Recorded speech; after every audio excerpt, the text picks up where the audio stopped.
Welcome, everybody, to another episode of Can Mayonnaise Kill a Jedi podcast. I am your host, the Artificial Dragon.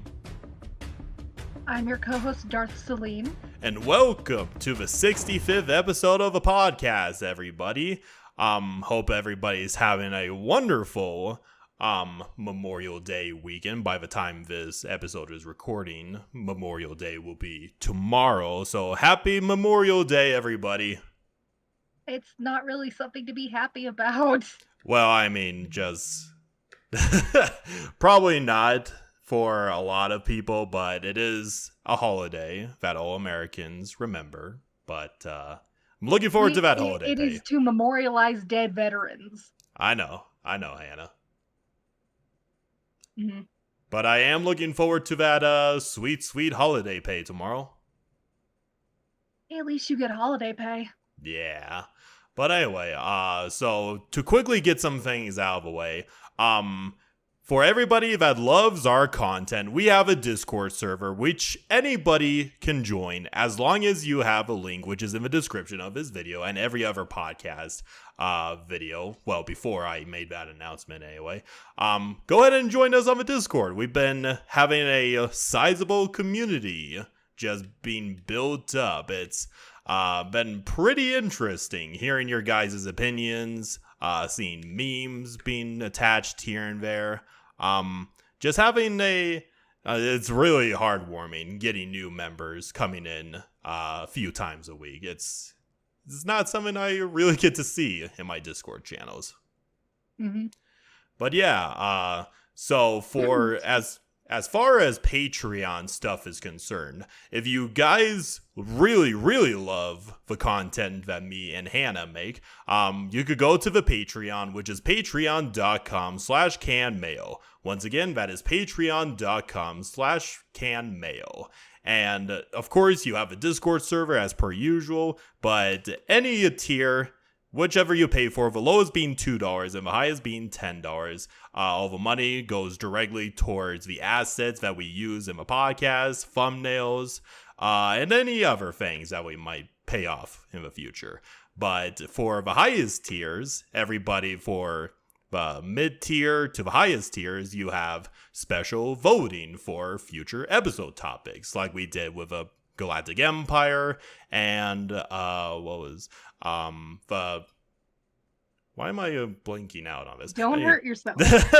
But yeah, the Galactic Empire and the previous Patreon episode. If you have a certain character or topic that you would want me to talk about and share with Hannah, just go to contribute to the Patreon, the highest tier, and you could vote in our little Discord server. But anyway, aside from that, a nice little announcement. We have a new emoji, which is a nice resemblance of a Spider-Man meme with a Mayo droid, and one that is not like the rest of them. One of these droids just doesn't belong here. Exactly. For anybody that isn't part of a Discord server, this was made as a little inside joke, as a April 1st sort of joke on me. Everybody impersonated my name, which is the Droid Supreme. Yeah, and instead of the Sorcerer Supreme like Doctor Strange, I'm Droid Supreme in the Discord chat, and it was hilarious. It was very funny. But yeah, in memory of that lovely day, I decided to have our emoji artists make that little meme, so everybody can post it as they please, as long as they're in the Discord server, that is. Yeah.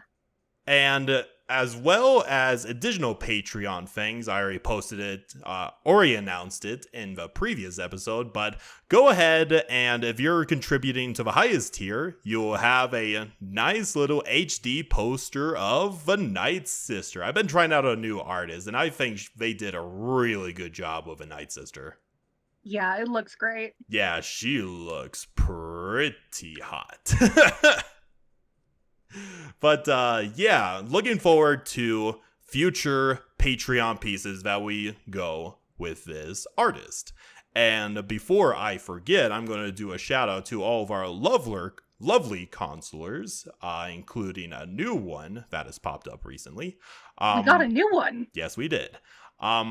We shout out to White Wolves, Cameron Lee, Dr. Emboss, Gomez, Tristan H., and most recently, Milo. Thank you so much for contributing to the Patreon and for becoming another consular and being one of our most loyal followers of the podcast. And I hope we do not disappoint with our future content. Me either. Yeah. But, and before I forget, shout out to Hannah's blog. About time. I was waiting for you to do that. I actually made a post today hoping to try and get some asks. Ooh, okay. I'll have to take a look at it after the recording of this podcast because I am looking forward to your characters answering my old questions I posted a while ago. Mainly it's just one. A lot of them are from our dearly deceased friend. Yeah, may he rest in peace. Yeah, so I might just clear out my inbox and start anew. I'm myself am kind of backlogged with a lot of shit, but that's not important for this little discussion that we have going on here. But anyway, yes, support my blog. Yeah, support Hannah's blog. Hannah is a really wonderful person and a really wonderful writer, and I encourage you guys to check out her work. It's really fun to read out loud. Aw, shucks. You are very welcome, Hannah. But with that aside, with all the announcements out of the way, Hannah, what is it that we're doing today? I don't remember. Well, I'll give you a little heads up. We will be returning to a history of a particular order that you love so dearly. Oh, right. For the history of the Sith. Yeah, we are returning to, I think, our second topic that we've ever started on this channel. And one of our most popular videos ever. Yeah, the original. I'm so proud of that video. Yeah, it was fun. Still miss Kid. Hope you're doing well, buddy. I say that and I see you every single week. But anyway. But yeah, we will be returning to the history of the Sith. It's been a good while since we talked. Well, okay, we talked about previous Sith things like Sith Spawn, technically the Eternal Empire and Galactic Empire, but nothing. They don't count as Sith. Yeah, I know. They're led by Sith, but not purely Sith topics. Exactly. But yeah, we will be returning to an important and crucial part of Star Wars history, which is the history of the Sith Order, or just the Sith in general, if you want to oversimplify it like we are. Mm-hmm. But yeah, we will be exploring part 5. Just to clear things up a little bit for Hannah and the audience, we will be skipping over certain parts of the Sith history, like I won't be talking about the Sith Triumvirate with Darths Kreia, Sion, Nihilus. That's its whole entire topic, and if I'm going to be completely honest, a lot of these other additional characters and factions in the history of Star Wars didn't really change the galaxy that much, if I'm going to be completely honest. Fair enough. I guess I'll have to play KOTOR 2, but finish KOTOR 1. Yeah. And if I want to learn about it. Yeah, I'll also be, unfortunately for you, Hannah, skipping over the Great Galactic War, because we've already talked about Darth Vitiate. Because we already talked about Darth Vitiate and a great chunk of a Great Galactic War in his own episode, if I'm going to be. I know, very disappointing, Hannah, but we'll eventually return to the Great Galactic War when we give a chance. Mm-hmm. But yeah, I'm going to be kind of doing a giant leap because there's like several millennia of Star Wars that I'm skipping to get to this certain topic. So today, Hannah, we will be specifically talking about what is called the new Sith Wars. Okay. So before I truly get into the meat of the new Sith Wars, let me go ahead and talk about the events that have led up to the new Sith Wars. So as I mentioned before, I'm kind of skipping over the Sith Triumvirate, the Great Galactic War, and technically, if I continued with the events of current SWTOR, its story hasn't exactly ended, so to speak. It's still kind of ongoing. They don't know where the fuck they're going with that story. Yeah, honestly.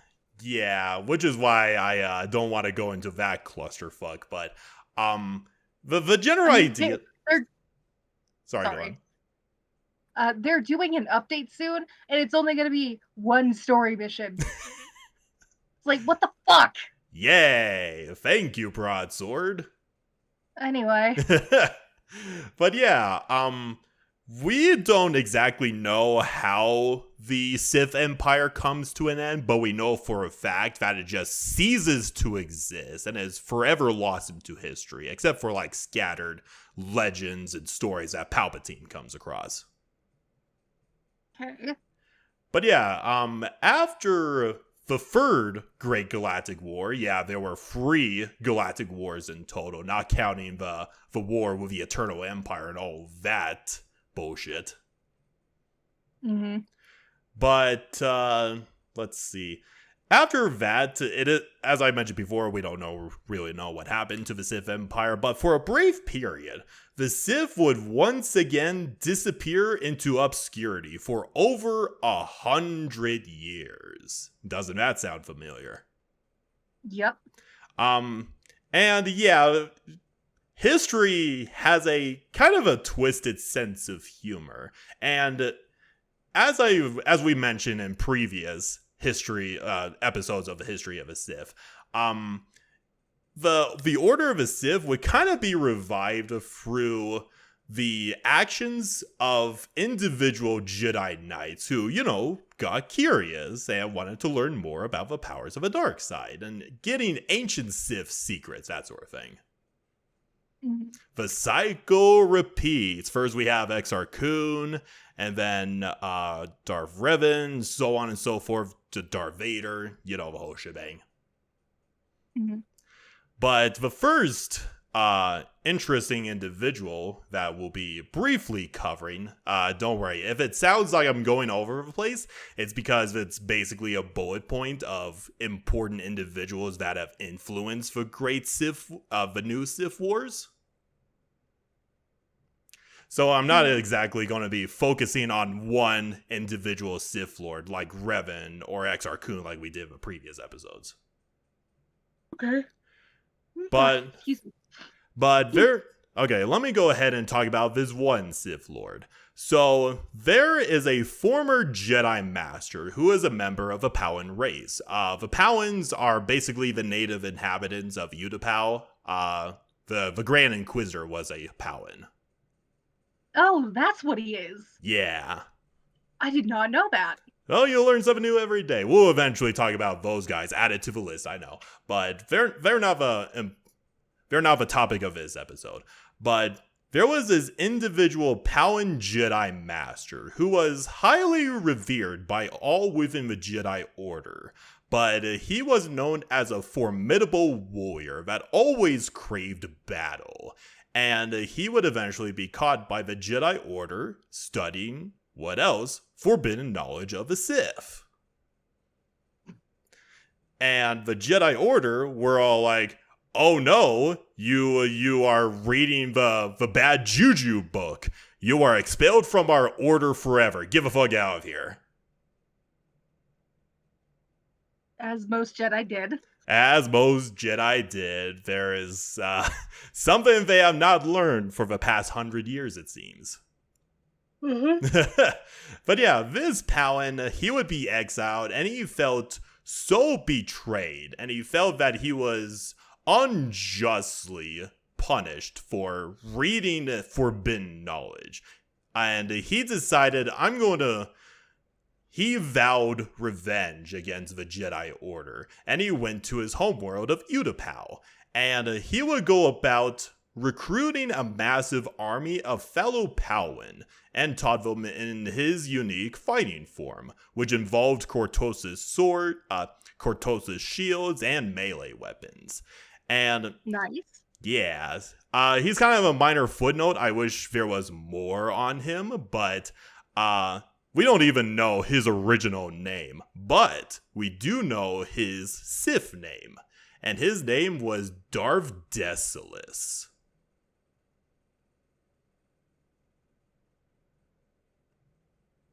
Interesting. And there is a picture of him Question right mark. there.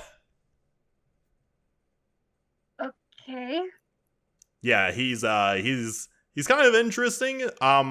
He first appeared in the Wii version of a Force Unleashed game. Basically, he's a simulacrum that Starkiller has to overcome within the Jedi Order, that sort of thing. He was kind of a minor footnote character, but that's what he looks like. He's got a nice Cortosis shield with a giant broadsword lightsaber.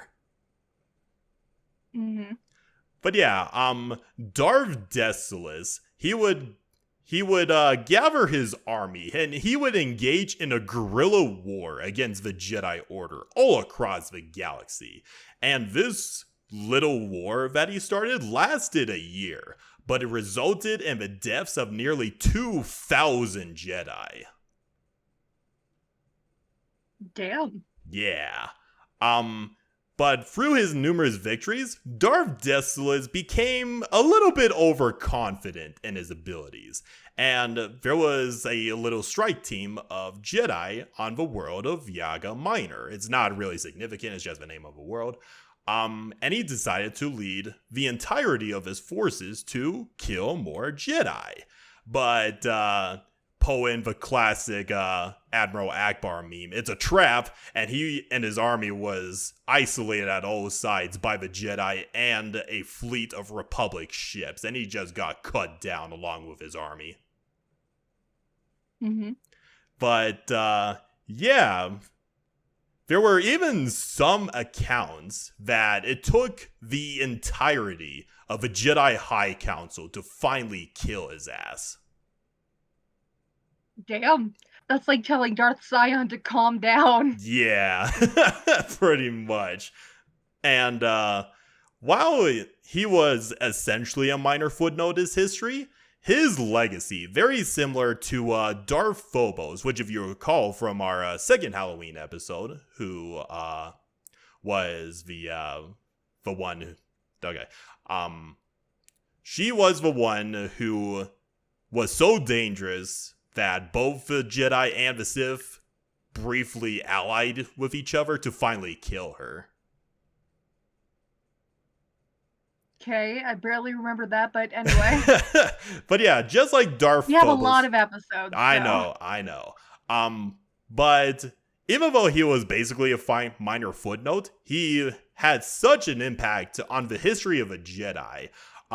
He would live on through a simulacrum that was used to test Padawans during Jedi trials.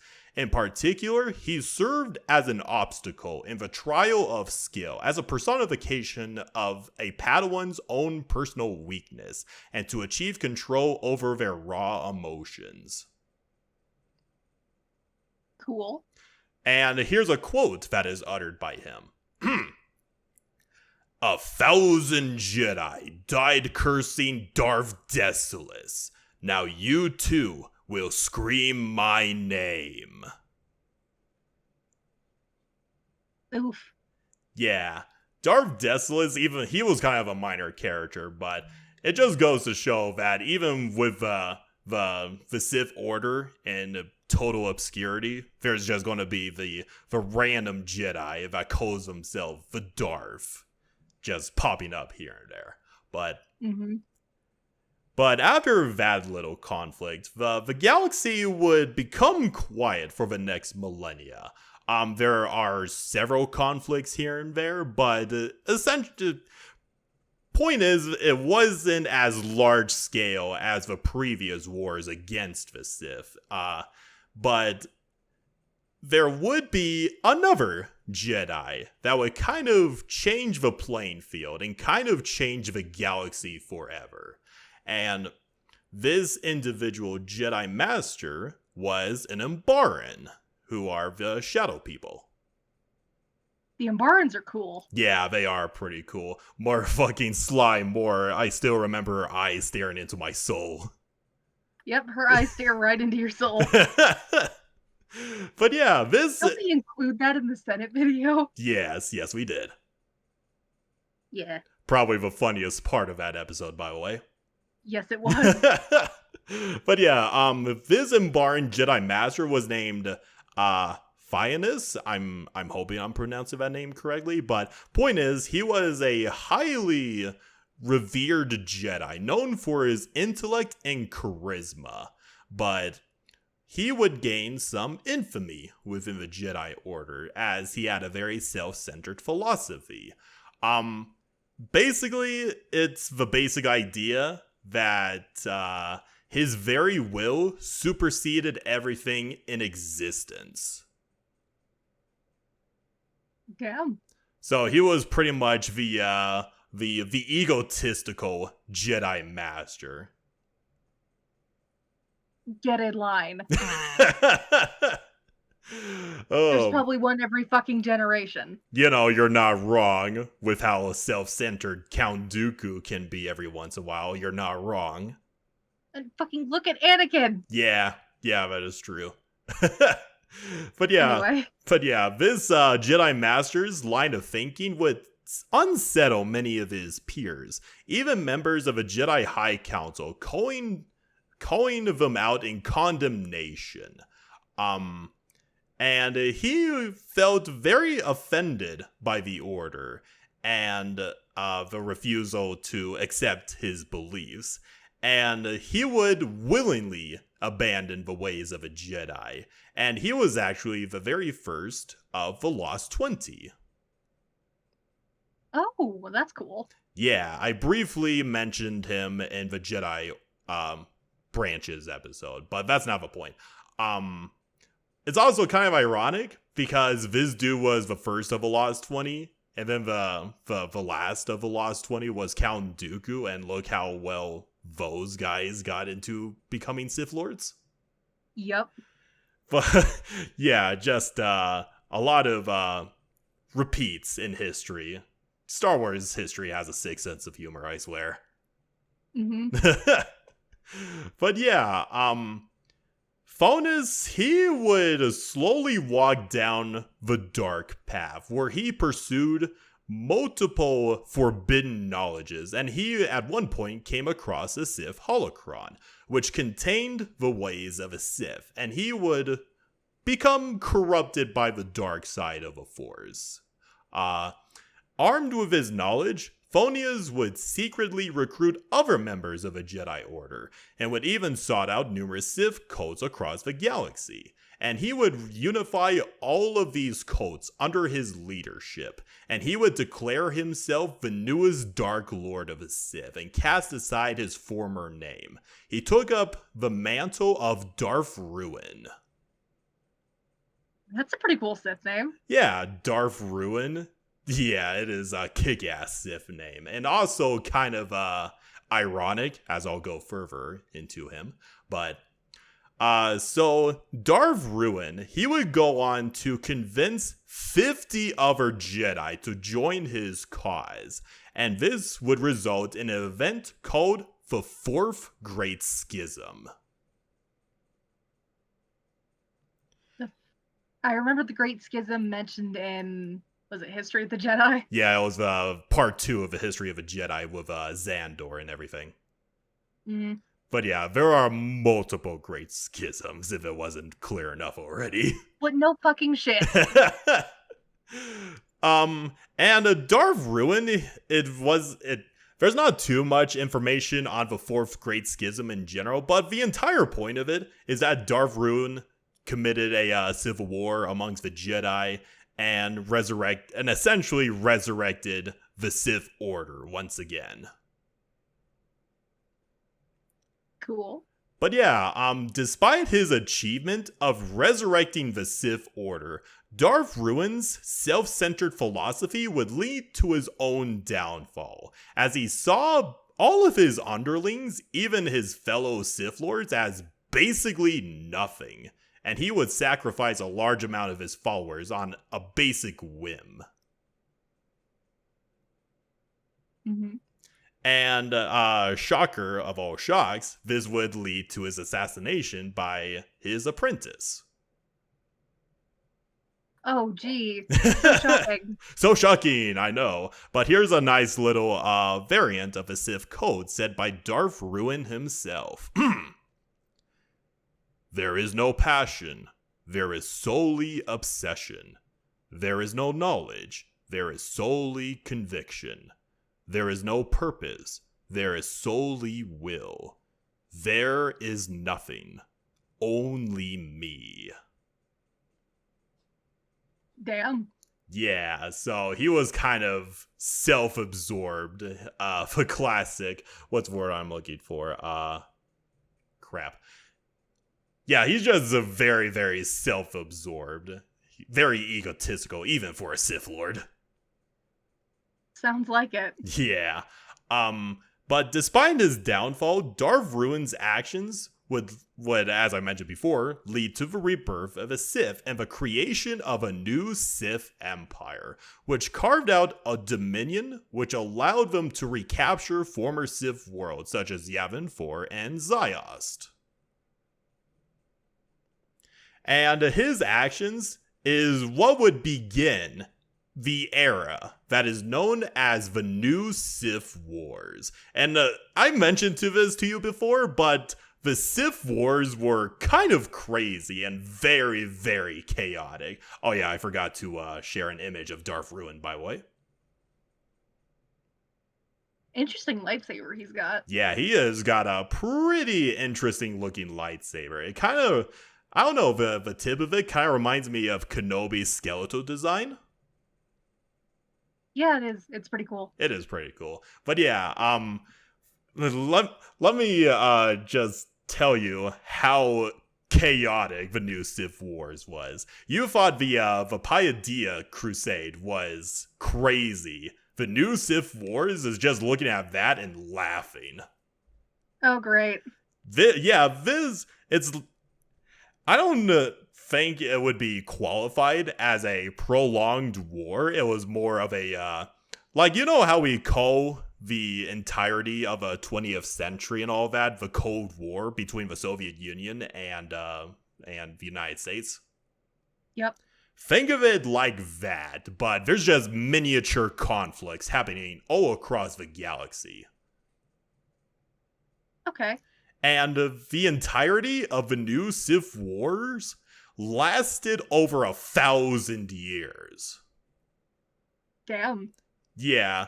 But like we always look at a lot of wars in Star Wars, like the Clone Wars, barely lasted 3 years. Could you imagine how devastating the Clone Wars would be if it lasted for 1,000 years? It would have fucked up everything. Exactly. Which, I can't believe the Clone Wars only lasted 3 years. Yeah. And how fucked up the galaxy got after that. yeah.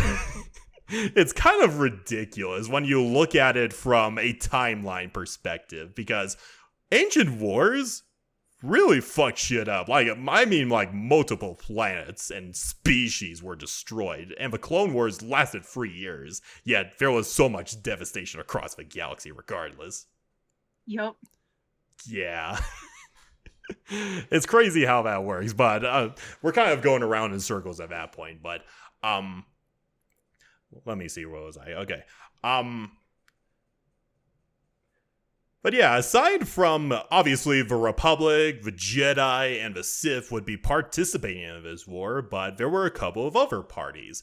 The most obvious one being the Mandalorians, who basically were still mercenaries at that point. They offer their services to the highest bidder. Some of them would fight for the Jedi. Some of them would fight for the Sith. It basically depends on who was paying for the most that year or something. Mm-hmm. As we all know with the Mandalorians, they do love their wars and their money. Yep. And also at around this period, the infamous bounty hunter dirge was out and about. Oh shit. Yeah, he was mostly fighting on the side of the Sith, killing Jedi and taking names. Makes sense. Yeah. Another notable race that was heavily affected by this war was this humanoid race called the Ubies. You may not recognize them except for their helmets. I believe Princess Leia wore the helmet of an Ubanese bounty hunter once. Yeah, when she's when she's trying to break Han out of carbonite. Yeah, she was basically disguising herself as an infamous Ubies bounty hunter. Okay. But yeah, the Ubies, I don't know too much about the Ubies in all honesty, but basically they are a proud warrior humanoid race, and they were kind of bounty hunters, but their home world, they were heavily affected by the actions of the Republic and the Sith during the new Sith Wars.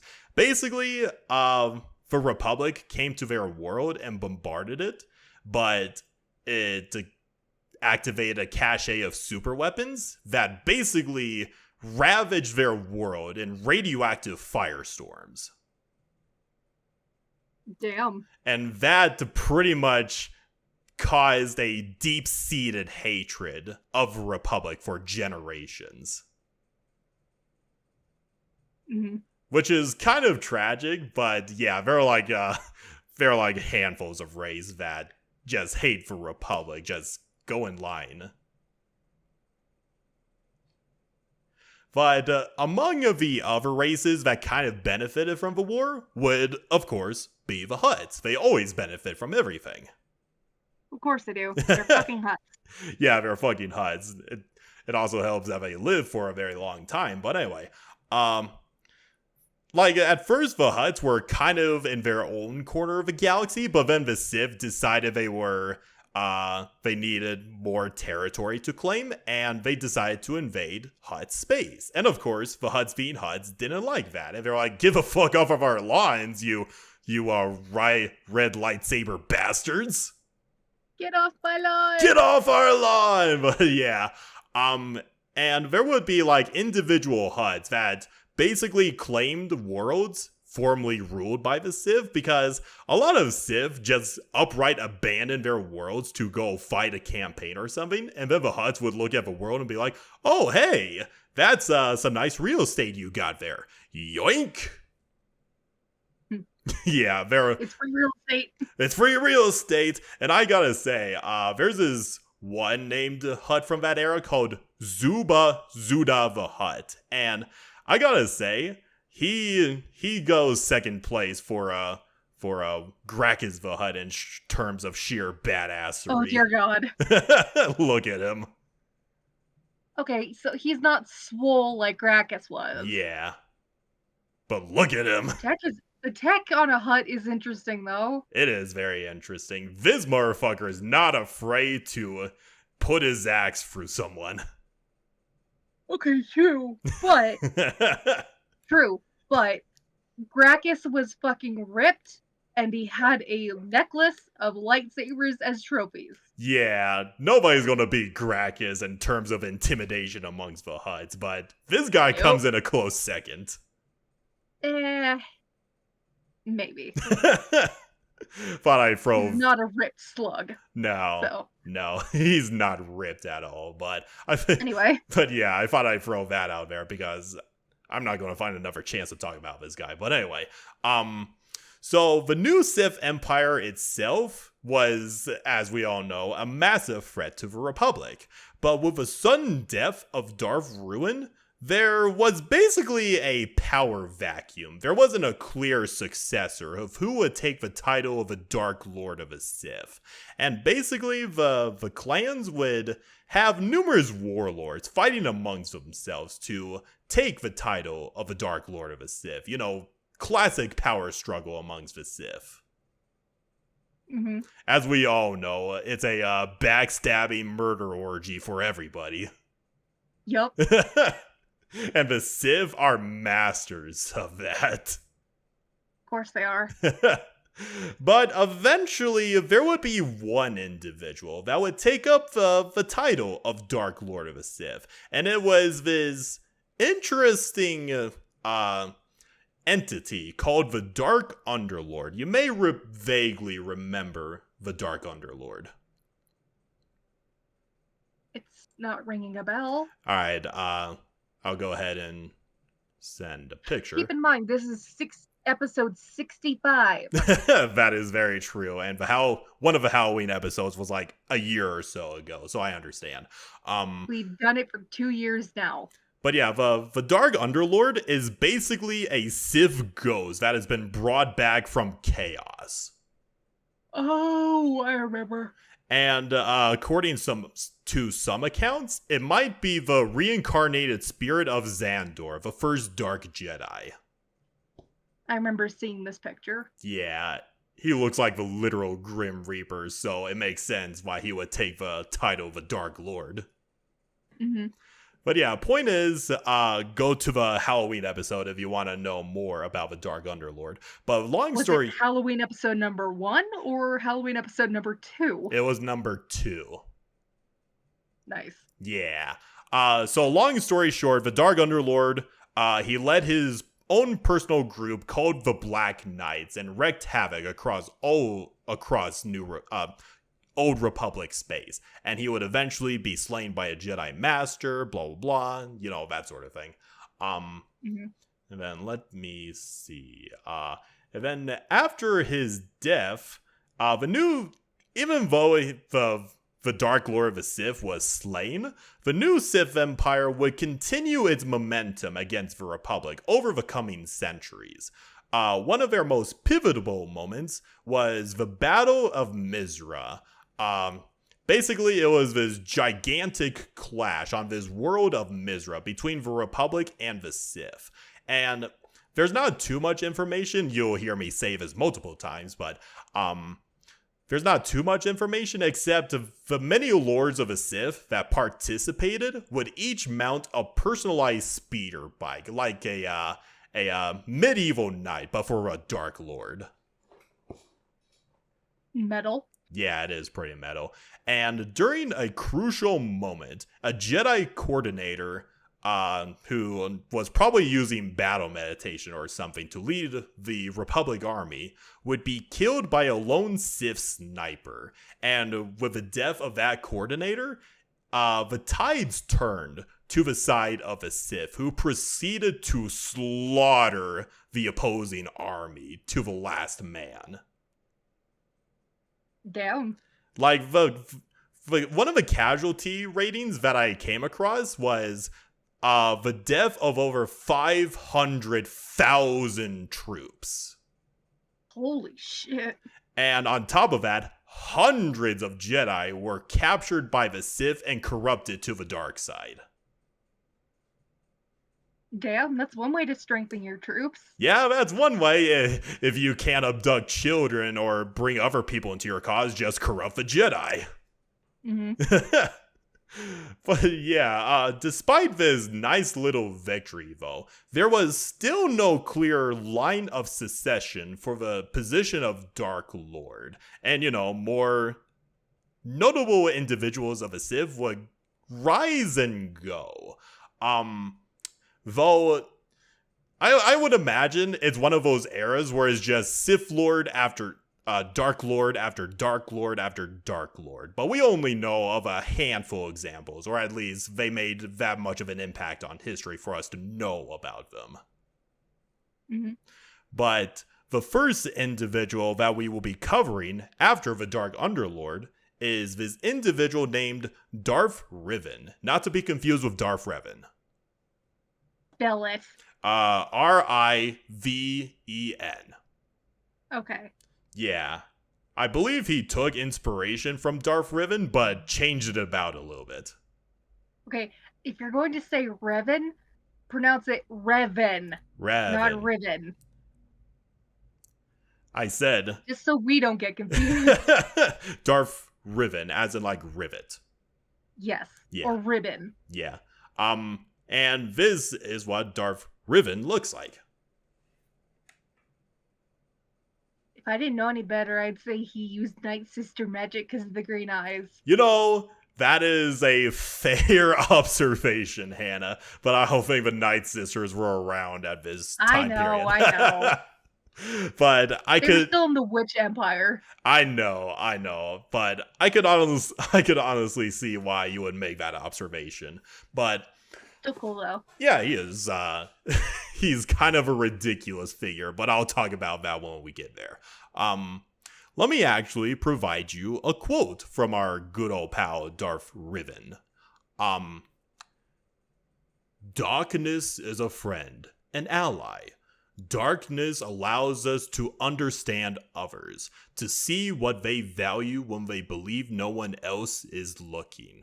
It allows us to be honest with ourselves, to express those values that we would disavow in the light. The light blinds us. It is only in the dark that we see clearly, and there is a great dark hidden among these worlds. Okay. Yeah, he's kind of a eccentric figure, to put it simply. Sounds like it. But yeah, we don't know too much about Darth Riven. We don't even know who his original name was, only his Sith name. But what we do know is that he was part of a race called the Zeliusins, who are basically a near humanoid race. I think they have plant features. You can't tell from the picture. Yeah, I know. That one existing picture doesn't really help much, but basically, yeah, imagine a plant if it was in human form, because they are powered with chlorophyll. Okay. I know, it's really weird. And one of the reasons why he has the green eyes is because it's one of the attributes of his race. Mm. But yeah, Darth Riven, what we do know is that he came across this world of Almus, and he would decide to... He saw this world, like, it was very inhospitable, but Darth Riven, he basically terraformed it by creating this grass called Kellyan, which helped alter the atmosphere into a more breathable state. Cool. So basically he terraformed it. Yeah, he basically terraformed it. Though he didn't do this out of altruistic ideals. Instead, he wished to make his fortress on Almus because it was extremely powerful of the dark side, and he wanted to use that to dive into ancient Sith alchemy. Let me actually send you a picture of his badass fortress. There it is. Nice. Yeah, it's I don't know, it's very high tech, if that makes any sense. It doesn't look high tech to me. It just looks cool. It does look cool, but it's that entire place is bullshit. It's entire bullshit. Let me go ahead and explain about that.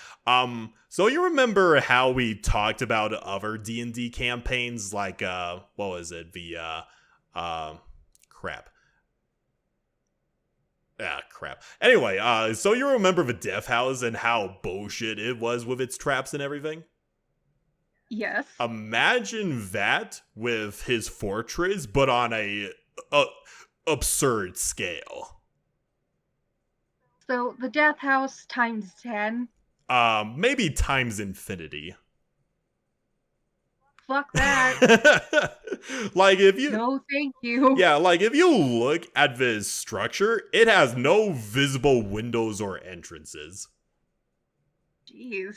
And it was designed like that on purpose, so that nobody can look inside. Not even scanners can penetrate the inner workings of his fortress. Mm-hmm. But yeah, also the fortress was basically a focal point of the dark side itself. And on top of a fortress, it would fire giant bolts of force lightning at any ship that passed overhead.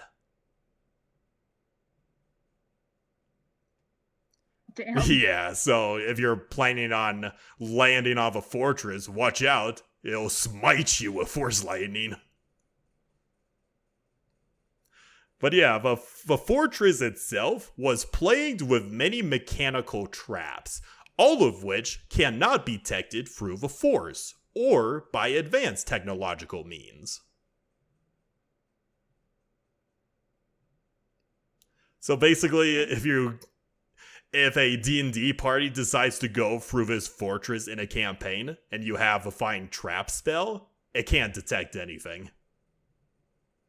Oof. Yeah, that's how bullshit it is. That sounds very bullshit. Yeah. He even has certain sections of his fortress lined with Beskar. God damn. Yeah. Mostly he used the Beskar to seal away his most precious possessions, which is his entire library of ancient books. So he's also a nerd. Yeah, he's a huge nerd, Hannah. He also designed numerous prison cells to hold not only normal individuals, but also Force users. And he designed them in such a way that it basically isolates the prisoners from the Force itself. Damn. So yeah, it was kind of a method to basically torture his prisoners, making them succumb to despair because obviously they're disconnected from the living Force itself. Mm-hmm. Yeah, it's a fate worse than death if you're a Jedi. Sounds like it. Yeah. But yeah, basically oh yeah, I forgot to mention. Darth Riven is the one that created the Kiev dragon, if you remember from the Sith Spawn episode. Cool. Yeah, the motherfucking bullshit dragon that has that can shoot force lightning out of its mouth. Mm-hmm. Yeah. This is the kind of fucker we're dealing with here. He's a mad scientist in every sense of a word. And another one of his notable creations were what is called Battle Lords. Basically, they're augmented soldiers under his command, and they would serve as his commanders.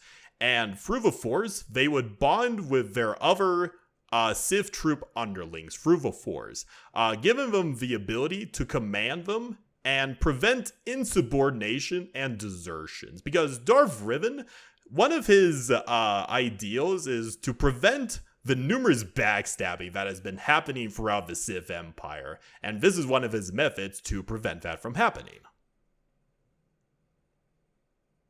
Cool. You gotta keep your most trusted close to your chest and have those people prevent the ambitious ones from backstabbing you. Mm-hmm. But yeah, at some point, he would eventually be driven off of Almaz, and his fortress, along with his bullshit Kiev dragon, would remain. Though, according to some stories, Darth Riven would gain an artifact called the Dark Staff. It's been a good while since I talked about the Dark Staff. Let me go ahead and send it to you. There it is. It actually makes an appearance in SWTOR, I believe. I know I've seen it somewhere before, I just don't know where. But basically, the Dark Staff, it is described as one of the most dangerous and powerful Sith artifacts in the entire galaxy. It is known as a semi-sentient weapon, and it is capable of feeding off of the essences of Force users. And with these essences, it could do a variety of things. But Darth Riven wasn't the one who created it. He's just one of the many users of a weapon over the millennia.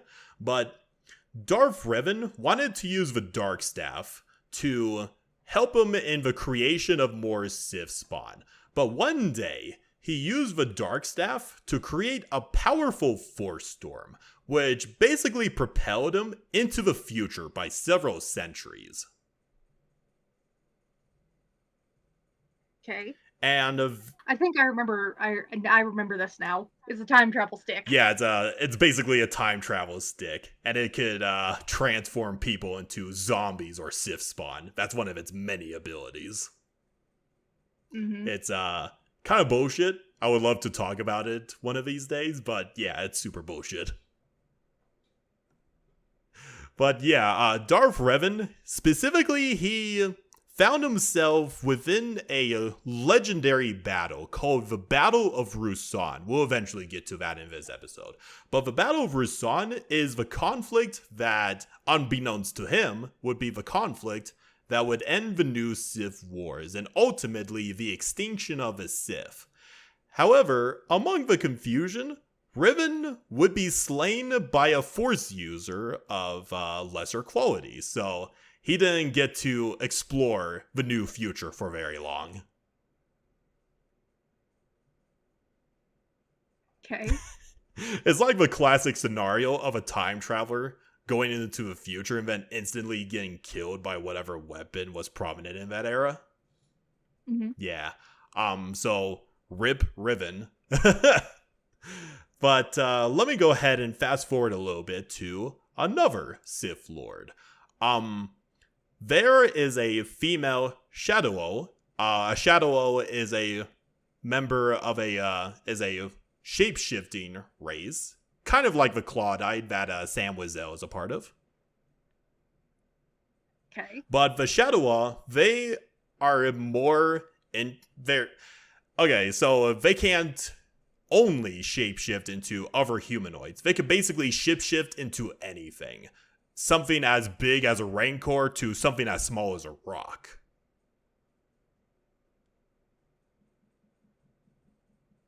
So they're like actual shapeshifters. Yep. Cool. Yeah. I like that. Yeah, it is pretty cool.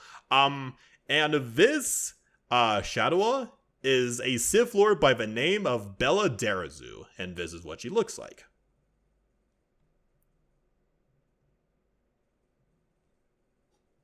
Okay. But yeah, she would take the title of Dark Lord of the Sith, and she would rise in power over the Sith Empire during the beginning of a conflict called the Sith Wars, which was the result of Belia's newest creation to combat the Republic. And basically, Belia is also a heavy practitioner of the Sith alchemy, but more specifically, she studied the principles of an art called Mechadoro, which grants her absolute control over mechanical systems. So she's basically... Interesting. Yeah, she's basically your classic technomancer. That's pretty cool. Yeah, it is pretty cool. She was also very notable for conquering Typhon itself. Okay. Yeah, she has her own stronghold on Typhon. And on Typhon, she would create what is known as the Techno Bees. If you don't recall, the Techno Bees are basically cyborg zombies. Yep, I remember the Techno Beast. Yeah.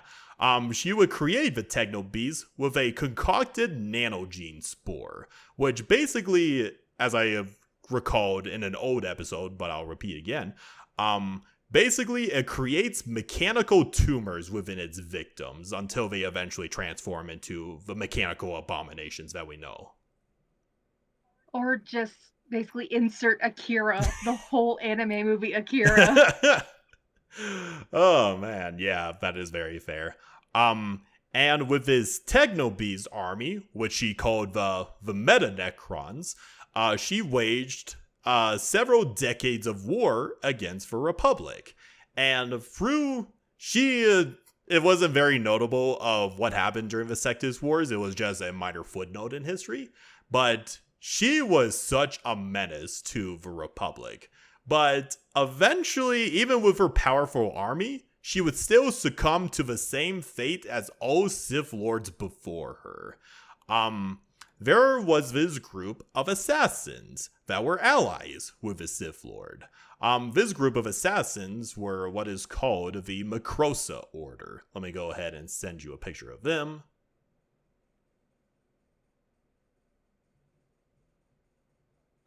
Okay, looks like Scarlet. Yeah, it kind of from does. Mortal Kombat. Yeah, it kind of does look like Scarlet, doesn't it?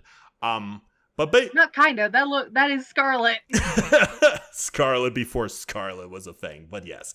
The Macrosa Order were basically a group of assassins that were frequent allies with the Sith, and Bella was just the newest ally on the block. But Bella, she kind of got too overconfident in her campaign, and she would actually invade the territories of the Macrosa Order, and they felt a little bit threatened by their ally, because they're like, what the fuck? You're supposed to combat the Republic, why are you invading our home, you bitch?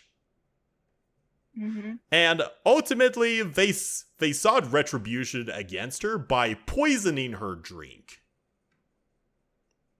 And that's basically how she dies. Well, at least it's a better death than what the usual Sith get. Backstabbing after backstabbing. Or decapitations, or, yada yada. Or being sent into the future. Or being thrown down a shaft. That is also true. That is very fair, Hannah. But yeah, just poisoned. Bleh. End of Bella and her Techno Beast army. Rip, wish we knew you more, Bella, but I think she was a pretty interesting character. Yeah. Yeah. But let me see. This would once again leave the new Sith Empire in shambles. But at this point, pretty much 800 to 900 years had passed, and it wasn't exactly looking good for the Republic. I know, shocker. Mm-hmm. Like, basically, it weakened the Republic's economy, military, and political power to the point of collapse. And this era of the galaxy would be known as the Republic Dark Age. Okay. Like, it was such a horrible time for the Republic. Thousands of worlds in the Outer Rim that were once loyal to the Republic would be forced to fend for themselves, as the extensive communication networks were severed. And basically, the only way you could get supplies or communication from the Republic was through space couriers. So, smugglers. Yeah, pretty much. The Outer Rim was essentially isolated. The only people that would ultimately maybe care for you would be the Sith. Mm-hmm. And we all know how the Sith are caring of everyday citizens of Star Wars. Mm-hmm. But yeah, let me see. And then those worlds would be absorbed into the fold of his new Sith Empire. On top of that, there would be a galaxy-wide pandemic. Oh, we're really going into real life there. Yeah. Holy shit. And it was specifically called the Kandorian Plague. Okay. And the Kandorian Plague is basically a mutated form of the Blue Shadow virus, which you may have heard of from the Clone Wars. Yep. Yeah. The Kandorian Plague was so devastating that it killed off as much as 2/3 of the population of many worlds. Which is like in the literal billions. Yeah. Yeah, it is not a great time. Not only do you have to worry about the Sith, you also have to worry about being separated from the Republic, but also the plague is going to kill your ass. Mm-hmm. Yeah, it's no secret why this is called the Republic Dark Times. Yeah, it sounds like it. Yeah. Even though during this period of great suffering for the Republic, the new Sith Empire itself would be plunged into a period of civil war, with many individual warlords creating their own empires across the Outer Rim territories. So basically, there were a bunch of mini kingdoms. Have you ever heard of a war called the War of the Free Kingdoms? No. So basically, it's a important part of Chinese history where it's just a bunch of warlords just fighting amongst themselves until eventually there were free warlords. Okay. Yeah, Chinese history, I'm pretty sure a kid would tell you. Chinese history is crazy. Mm-hmm. And basically think of that, but in space.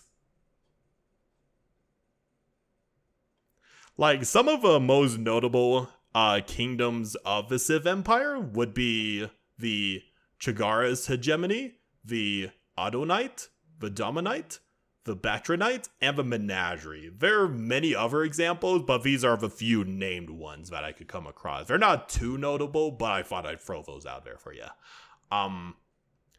Eventually,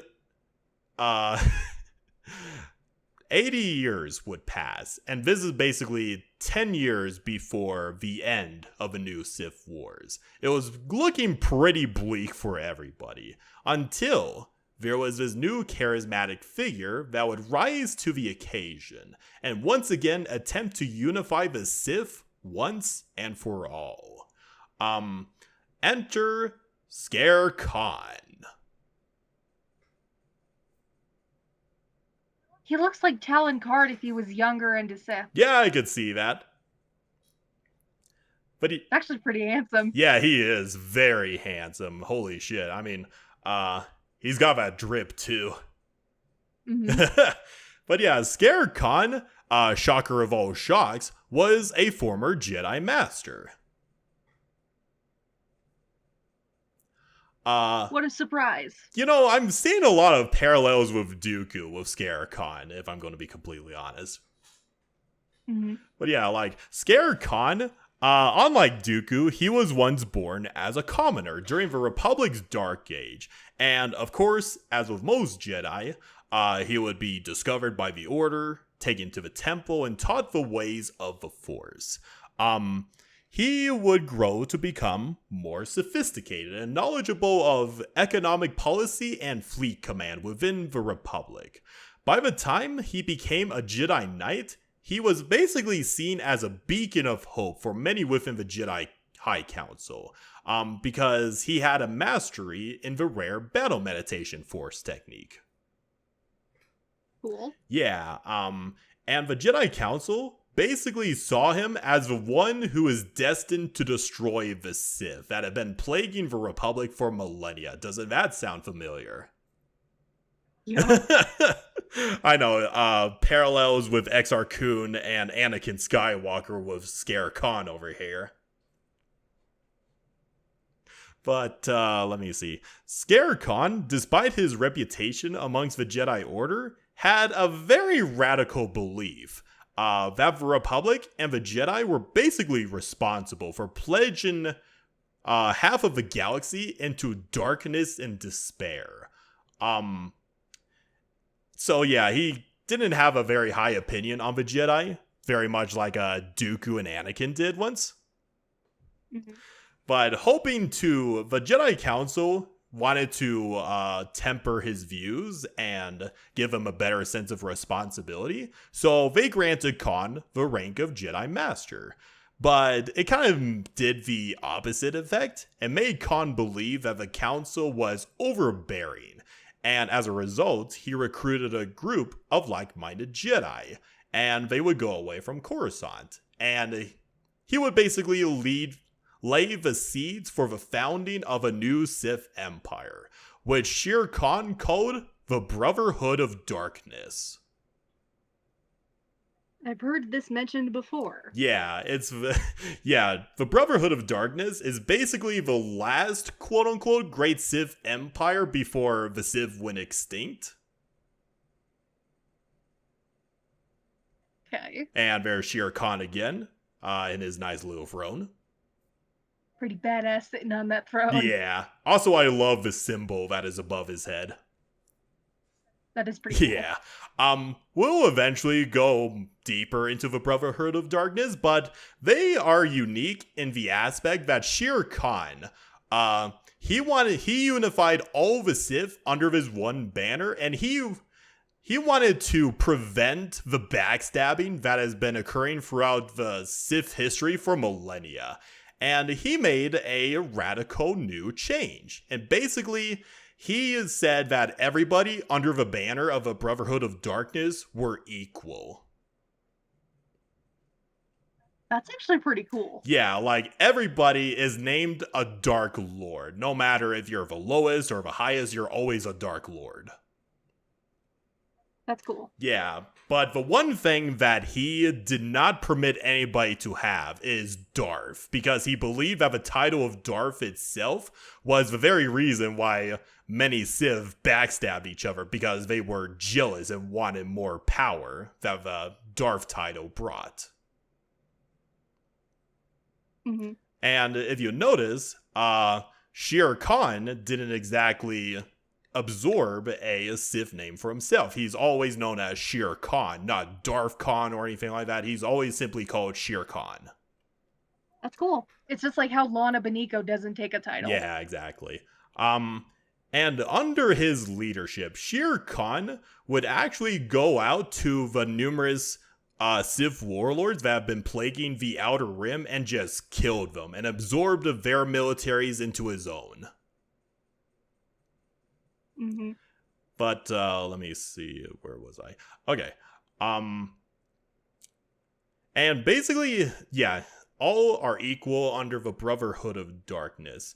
And he had this reigning philosophy called rule by the strong. And I think that is very self-explanatory. If you're strong, you get to dominate the weak sort of mentality. Mm-hmm.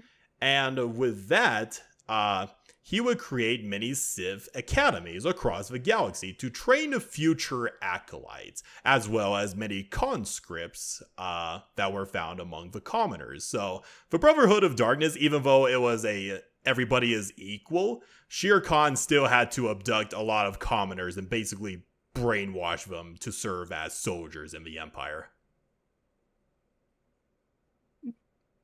But yeah, but let me see, where was I? Yeah. At first, when the Jedi High Council heard that Shere Khan basically went traitor, they didn't want to believe that their Star Master also succumbed to the dark side, and they actually thanked him for killing most of the Sith warlords that plagued the Outer Rim for centuries. They were like, oh, it's just a phase. Shere Khan is just going through a phase. He'll grow out of it. That's funny. But obviously, some Jedi Masters didn't believe this for a bit, and they saw Khan for the monster that he had become. And one of these Jedi Masters would be one called Hoth. If you slightly remember, Hoth would be the warlord that went off to create his Army of Light, which is basically the yin to the yang of the Brotherhood of Darkness. Okay. But yeah, despite the meeting opposition by the Army of Light, Khan would successfully recapture the Sith homeworld of Korriban itself, reopening its infamous Sith Academy to continue the war effort. Nice. That's actually pretty cool. Yeah. However, even though Khan was known as a skilled strategist, and he is charismatic enough, Khan's rule was in reality more fragile than first believed, and mainly he kept most of his followers in line with his skill in mind tricks, kind of hiding the fact that Shere Khan himself was also a weak, feeble-minded fool. Mm-hmm. But he hoped that as long as he kept bringing victories, bringing glorification to his ideal of the dark side, he hoped that his followers would remain united against his banner and be more focused on the good aspects of a Brotherhood of Darkness instead of the bad. Okay. And these victories, however, would not last, as the Brotherhood of Darkness and the Army of Light clashed across numerous planets across the galaxy, and These affronts would push Khan and his Brotherhood to the world of Rusan, and that is where the climactic last campaign between the Jedi and the Sith would be met. The Rusan campaign would be a grueling war that took its toll on both sides and would last for 2 years with 7 individual battles in total. Okay. It was basically like World War I, but between the Sith and the Jedi on this one world. And at this point, Khan would grow, during this campaign, Khan would grow more and more desperate and insane. And through the machinations of one unassuming yet legendary figure, Lord Khan's pathetic yet decisive reign would come to an end and would change the fate of the galaxy and the Sith Order forever. And that is kind of where we're going to end this episode, Hannah. Okay. Just to leave you on a little cliffhanger. Because I think you know the legendary figure that I am referring to. It's not coming to mind right now, but I have my mind on other things. So. Alright, no worries. Let me actually leave you one last quote from Scare Khan himself. I ask that you join me in one last task, the creation of a weapon so powerful that when it is detonated, the victor shall become the vanquished and be swept from the pages of history. Nice. Yeah. So yeah, that is part 5 of the history of the Sith. I know it was very chaotic and all over the place, but did you like that, Hannah? Yeah, I did. Yeah, you learned a lot of new things. And like I said, the new Sith Wars is a clusterfuck of a war. Yeah, I've noticed. But out of all these other Sith Lords, which one would have to be your favorite so far?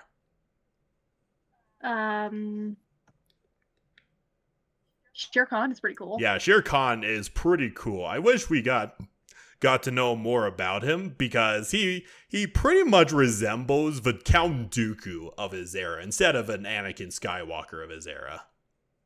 Oh yeah. Like he had qualms about the Jedi Order and blamed them and the Republic for plunging the galaxy in eternal war, which kind of makes sense, but then again, the Sith were also the cause of much death and suffering throughout the galaxy, but I think he's a very interesting figure. Mm-hmm. But yeah, that is our episode of Can Mayonnaise Kill a Jedi? Or in this case, holy crap, stop backstabbing each other, please! 'Tis the way of the Sith. 'Tis the way of the Sith. But yeah, I had a lot of fun with this episode. My brain is still being overloaded when I did some research for this topic, but I'm glad I managed to get it out of the way at least. So what's next episode gonna be? Well, or is it gonna be up to vote again? I'll probably wait until the next month for that, Hannah, but I don't know. I'll probably I'm gonna do another cliffhanger and let the audience. I'll leave the audience hanging for that, and I'll discuss with you in private, Hannah. But yes, that is the episode. Looking forward to the next one, whichever topic it might be. And as per usual, support the Patreon and take a look at Hannah's blog. I know she needs a lot of inspiration. Appreciate it. You are very welcome, my fellow co-host. But yeah, got any closing statements from me, Hannah? No, I do not. Kindly wrap it up. I gotta go walk a dog. All right, no worries. This is the way, and may the Force be with you. Bye. Bye-bye. And we are good, Hannah.